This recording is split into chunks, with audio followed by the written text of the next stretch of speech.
కోపం, తన కోపమే తనకు శత్రువు.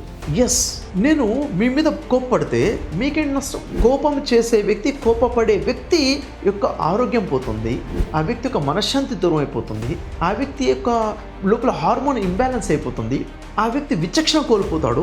ఏ వ్యక్తి అయితే విపరీతమైన కోపానికి వస్తాడో ఆ వ్యక్తి యొక్క డిసిషన్స్ రాంగ్గా ఉంటాయి. ఏ వ్యక్తి అయితే విపరీతమైన కోపానికి మాటి గురవుతాడో తను హార్ట్ అటాక్ గురయ్యే అవకాశాలు చాలా ఎక్కువగా ఉన్నాయి. ఎప్పుడైతే రాంగ్ డిసిషన్స్ తీసుకుంటాడో కోపంలో రిజల్ట్స్ కూడా రాంగానే ఉంటాయి. అంటే ఒక మనిషి యొక్క ఆలోచన మసక బారిపోతుంది, క్లారిటీ మిస్ అయిపోతుంది, విచక్షణ కోల్పోతాడు కోపంలో.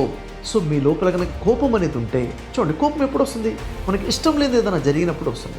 ఇష్టం లేనిది ఏదైనా జరిగినప్పుడు ఎవరైనా చేసినా, మీరు చేసినా, మీరు అనుకున్నది జరగకపోయినా ప్రశాంతంగా ఉండండి. మనిషి కోపం వల్ల సాధించేది ఏమీ లేదు. ప్రశాంతంగా ఉండి ఆలోచించి జరిగిన దాన్ని అర్థం చేసుకొని ఏం చేయాలో ఆలోచించి ముందుకేయాలి. రియాక్ట్ అవ్వద్దు, రెస్పాండ్ అవ్వాలి. సో మీ కోపాన్ని మార్చేసి ఒక ఇంటలెక్చువల్ మెచ్యూరిటీ పర్సన్గా, ఒక విచక్షణతో, ప్రశాంతమైన వాతావరణంతో ఆలోచించే తత్వాన్ని విడుదల తెచ్చుకోవాలి. ఈ శత్రువుని చంపేయాలి, కోపాన్ని చంపేసుకోవాలి. నిజమైన వీరుడు ఎవరు అంటే తన కోపాన్ని నియంత్రించుకున్నవాడే నిజమైన వీరుడు. కోపాన్ని ప్రదర్శించేవాడు వీరుడు కాదు.